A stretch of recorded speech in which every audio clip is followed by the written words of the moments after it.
어느 날 휴대폰 연락처를 아래로 쭉 내려보다가 손가락을 멈춘 적이 있으신가요? 수백 명의 이름이 저장되어 있지만 막상 지금 당장 내 속마음을 털어놓으며 전화를 걸 수 있는 사람은 단 한 명도 보이지 않을 때가 있습니다. 화면 속에는 활짝 웃고 있는 사람들의 프로필 사진이 가득하지만 내 방 안의 공기는 어쩐지 차갑고 고요하게만 느껴지죠. 그럴 때 우리는 본능적으로 스스로에게 질문을 던지기 시작합니다. 내가 인생을 잘못 살았나? 그때 그 친구에게 좀 더 잘해줄 걸 그랬나? 남들은 주말마다 모임도 잘 나가던데 나만 사회 부적응자가 되어가는 건 아닐까? 나이가 들면서 친구가 하나둘씩 사라지는 이 현상을 우리는 보통 상실이나 외로움 혹은 나의 결함 때문이라고 단정지어버리곤 합니다. 하지만 여러분께 전혀 다른 이야기를 해드리고 싶습니다. 당신의 연락처가 가벼워지는 것은 당신이 모난 사람이 되어서가 아닙니다. 오히려 당신의 영혼이 비로소 성숙해졌다는 아주 명확하고도 건강한 증거입니다. 오늘 이 영상에서는 왜 나이가 들수록 인간관계가 좁아지는 것이 생물학적으로 당연하며 심리학적으로는 축복인지 그 깊은 비밀을 파헤쳐 볼 것입니다. 죄책감이라는 무거운 짐은 잠시 내려놓으셔도 좋습니다. 지금부터 들려드릴 이야기는 당신의 고립감을 가장 따뜻한 평온함으로 바꾸어줄 인생의 전환점이 될 테니까요. 우리는 흔히 인간관계를 다다익선이라고 배웠습니다. 어린 시절 학교에서는 친구가 많은 아이가 인싸라고 불리며 선망의 대상이 되곤 했죠. 마치 수집가처럼 더 많은 인맥을 쌓고 더 넓은 네트워크를 가지는 것이 성공한 어른의 표상처럼 여겨졌습니다. 하지만 심리학의 거장 로라 카스텐슨 교수는 사회정서적 선택 이론을 통해 우리의 고정관념을 완전히 뒤집어 놓았습니다. 연구에 따르면 인간은 인생의 시간이 무한하다고 느낄 때와 유한하다고 느낄 때 전혀 다른 인간관계 전략을 취합니다. 젊을 때는 시간이 끝도 없이 남았다고 생각하기 때문에 새로운 정보를 얻고 기회를 확장하기 위해 다소 불편한 관계도 기꺼이 감내합니다. 이때의 친구는 나를 세상으로 연결해주는 정보의 통로와 같습니다. 하지만 나이가 들어 시간이 유한하다는 것을 무의식적으로 깨닫기 시작하면 우리 뇌는 아주 영리한 선택을 내립니다. 더 이상 정보가 아니라 정서적 만족과 깊은 위로를 주는 사람에게만 에너지를 집중하기로 결정하는 것이죠. 이것은 퇴보가 아니라 진화입니다. 우리의 뇌는 가장 효율적인 방식으로 당신을 보호하고 있는 셈입니다. 조금 더 깊이 들어가 볼까요? 신경과학적인 관점에서 보면 우리의 뇌는 나이가 들수록 전두엽의 에너지를 관리하는 방식이 달라집니다. 청년기의 뇌는 도파민에 민감하여 새로운 자극과 새로운 사람을 만나는데 큰 흥분을 느낍니다. 하지만 시간이 흐르며 뇌는 불필요한 사회적 자극을 스트레스로 인식하기 시작합니다. 가짜 웃음을 짓고 원치 않는 대화에 참여하는 것은 뇌에게 엄청난 연산 능력을 요구하는 중노동입니다. 따라서 뇌는 스스로를 지키기 위해 사회적 가지치기를 시작합니다. 마치 식물이 건강한 열매를 맺기 위해 영양분을 분산시키는 불필요한 가지들을 잘라내는 것과 같습니다. 당신이 예전만큼 모임에 나가고 싶지 않고 혼자 있는 시간이 편해졌다면 그것은 당신의 뇌가 이제는 나 자신을 돌볼 에너지를 확보해야 해 라고 보내는 생존 신호입니다. 당신의 뇌는 지금 고장난 것이 아니라 아주 정밀하게 최적화되고 있는 중입니다.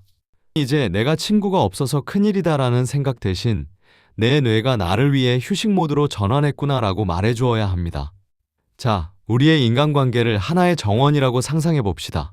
어린 시절의 정원은 주인이 누구든 상관없이 누구나 들어와서 시끄럽게 떠들고 꽃을 꺾어가도 괜찮은 공원과 같았습니다. 정원사인 당신은 그저 사람들이 많이 찾아오는 것만으로도 뿌듯함을 느꼈을지도 모릅니다. 하지만 세월의 풍파를 겪으며 당신은 깨닫게 됩니다. 아무나 들락날락하는 정원은 흙이 짓밟히고 꽃들이 금방 시들어버린다는 사실을요. 이제 당신은 정원에 울타리를 세우고 대문을 달았습니다. 그리고 아무나 들여보내지 않기로 결심했죠. 이 과정에서 누군가는 당신을 보고 변했다거나 까칠해졌다라고 비난할 수도 있습니다. 하지만 그것은 당신에게 까칠해진 것이 아니라 당신의 정원을 소중히 여기기 시작했다는 뜻입니다. 정원의 잡초가 사라지고 공간이 생겨야 비로소 당신이 가장 아끼는 장미 한 송이가 제대로 숨을 쉴 수 있습니다. 친구가 줄어드는 것은 당신의 정원이 황폐해지는 것이 아니라 비로소 나만의 사적인 공간으로 완성되어가는 과정입니다. 공허함이 밀려올 때면 기억하세요. 그 텅 빈 공간은 외로움으로 채워야 할 구멍이 아니라 평온함이 머물 수 있는 자리입니다. 그렇다면 이 변화의 시기를 어떻게 하면 죄책감 없이 건강하게 보낼 수 있을까요? 지금 당장 당신의 일상을 가볍게 만들어줄 3가지 응급처치와 근본적인 심리적 기초 체력을 기르는 2가지 체질 개선법을 알려드리겠습니다.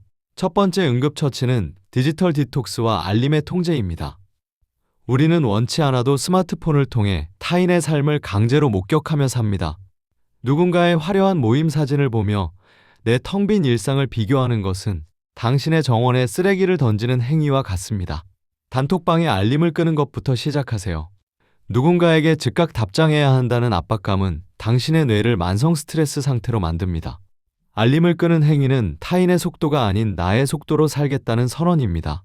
두 번째는 24시간의 유예 법칙을 적용하는 것입니다.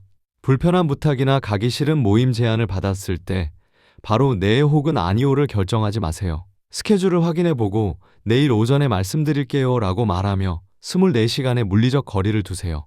이 짧은 시간이 당신의 전두엽에게 합리적으로 판단할 기회를 줍니다. 충동적으로 수락하고 나중에 후회하며 에너지를 쏟는 악순환을 끊어낼 수 있습니다. 세 번째 응급처치는 정중한 거절의 매뉴얼화입니다. 많은 분이 거절을 미안해하며 장황한 핑계를 댑니다. 하지만 핑계가 길어질수록 상대방은 당신을 설득할 틈을 찾게 됩니다.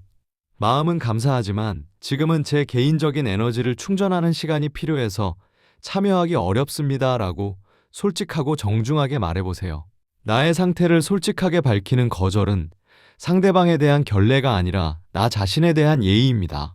이제 근본적으로 마음의 질감을 바꾸는 체질 개선 단계로 넘어가 보겠습니다. 네 번째 솔루션이자 첫 번째 체질 개선은 나만의 핵심 원, 코어 서클 선포하기입니다.